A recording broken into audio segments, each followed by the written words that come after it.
ပရိသတ်ကြီးခင်ဗျာတင်အခုပဲရတာရှိစားသုံးလိုက်တဲ့စားစာတွေထဲမှာဘာတွေပါဝင်နေလဲဆိုတာတိကျသိရလားကျွန်တော်တို့နေ့စဉ်စားနေတဲ့စားစာတွေနောက်ကမှာကြက်သိန်းထားစရာလိုအပ်ချက်တွေရှိနေခဲ့ရင်ရောဒီနေ့မှာတော့ကဘာတွန်းမှာတုံလုံး6ချားစရာအကောင်းဆုံးနဲ့ရက်ဆက်ဆုံးလို့နာမည်ကြီးခဲ့တဲ့လူသားနဲ့လှုပ်တဲ့ပေါက်စီဆိုင်အကြောင်းကိုပြောပြပေးသွားမှာပါဒါဟာရိုးရိုးလှုပ်ကြံပြောထားတဲ့ပုံမြင်မဟုတ်ပါဘူးမကာအိုနိုင်ငံမှာတကယ်ဖြစ်ပွားခဲ့တဲ့သွေးပြက်စရာလူတက်မှုကြီးတစ်ခုကိုအခြေခံထားတဲ့ဖြစ်ရမှန်မျိုးပြဒဏ္ဍာရီတစ်ခုပဲဖြစ်ပါတယ်ဗီဒီယိုလေးမစခင်ကျွန်တော်တို့ရဲ့ channel ကို subscribe လုပ်ထားသေးရင်လုပ်ထားပေးကြပါဦးခင်ဗျာ Presented by Consunchar လွန်ခဲ့တဲ့နှစ်ပေါင်းများစွာကလူစီကားတဲ့လမ်းကြောင်းတစ်ခုမှာသေးငယ်ပင်မဲ့အရန်နာမည်ကြီးတဲ့ပေါက်စီဆိုင်ရှိခဲ့ပါတယ်အဲ့ဒီဆိုင်ကထွက်တဲ့ပေါက်စီတွေဟာအသားနုညံ့ပြီးအရည်ရွှမ်းလောင်းတာကြောင့်မနဲ့စောရိတ်တဲ့ကလူတွေဟာတန်းစီပြီးဝယ်ကြရပါတယ်စားဖို့တူတိုင်းကဒီဆိုင်ကပေါက်စီကတခြားဆိုင်တွေနဲ့မတူပဲထူးထူးခြားခြားချုံမြင်ပြီးညှိနှံ့လည်းမရှိဘူးလို့ချီးမွမ်းကြပါတယ်ဆိုင်ရှင်ကြီးကတော့လူအေးကြီးတယောက်ဖြစ်ပြီးအမြဲပြုံးလေးရှိပါတယ်ဒါပေမဲ့ဘယ်သူမှမသိတာကတော့အဲ့ဒီဆိုင်ရဲ့မီးဖိုချောင်ထဲမှာညတကောင်ရဲ့အချိန်တိုင်းဘာတွေဖြစ်ပျက်နေတာလဲဆိုတာပါအချိန်နဲ့ငယ်ကြာလာတဲ့အခါမှာတော့အဲ့ဒီရက်ွက်ထဲမှာထူးဆန်းတဲ့ပျောက်ဆုံးမှုတွေဆက်တိုက်ဖြစ်ပွားလာပါတယ်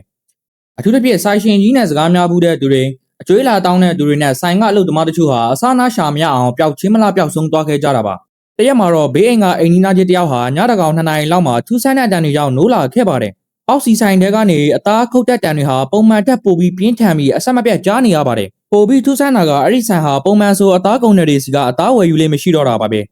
အသားမွယ်ပဲနဲ့နေ့တိုင်းပေါက်စီအလုံးပေါင်းရာနဲ့ချီပြီးရောင်းနိုင်ဖို့အသားတွေဘယ်ကရနေရလဲဆိုတဲ့မိကုန်းကစတင်ကြီးထွားလာခဲ့ပါတယ်တညမှာတော့တန်တရာဝင်နေတဲ့ဒေတာခံရဲရာရှိတယောက်ဟာဆိုင်ကိုရုတ်တရက်ဝင်ရောက်စီးနှင်းခဲ့ပါတယ်ဆိုင်ထဲကိုဝင်ချင်းမိဖို့ကြောင့်ရဲ့အမှောင်တောက်ကိုစစ်ဆေးလိုက်တဲ့ချိန်မှာတော့အားလုံးဟာတွေးပြတ်သွားခဲ့ရပါတယ်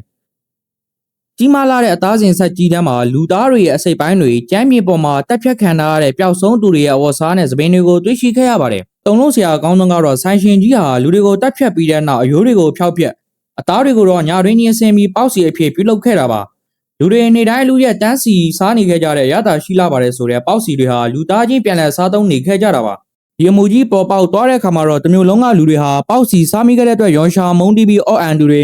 စိတ်တန်ရရသွားတဲ့သူတွေနဲ့ပြင်းနှက်သွားခဲ့ပါတယ်။ဆိုင်ရှင်ကြီးကတော့ဥပဒေအရပြင်းပြင်းထန်ထန်အပြစ်ပေးခဲ့ပေမဲ့ဒီဖြစ်ရဟာဒီနေ့အထိလူပြောများဆုံးနဲ့ကြောက်စရာအကောင်းဆုံးတမိုင်းဝင်ရာဇဝတ်မှုကြီးတစ်ခုအဖြစ်ကြံရစ်ခဲ့ပါတယ်။ကဲပရိသတ်ကြီးကဒီအကြောင်းအရာနဲ့ပတ်သက်ပြီးဘယ်လိုမြင်ပါလဲ။နောက်တစ်ခါအပြင်မှာအသားမုတ်တွေပေါက်စီတွေဝယ်စားတဲ့အခါအသားရရတာကိုတေချာတတိထားပြီးစားဖို့မမေ့ပါနဲ့ဟုတ်။ဒီကနေ့ဗီဒီယိုလေးကိုလည်းသဘောကျရင် like and share လေးလုပ်ပေးကြပါဦး။နောက်ထပ်လည်းအခုလိုထူးဆန်းထိတ်လဲစရာဇာတ်လမ်းတွေကိုတင်ဆက်ပေးသွားမှာမို့လောမတော်ရအောင်ခေါင်းလောင်းလေးကိုပါနှိပ်ထားပေးကြပါဦး။ဗီဒီယိုလေးကိုလည်းအဆုံးထိလိုက်ပါကြည့်ရှုအားပေးခဲ့ကြတဲ့ viewer တယောက်ချင်းစီတိုင်းကိုလည်းစောက်ရမ်းကျေးဇူးတင်ပါတယ်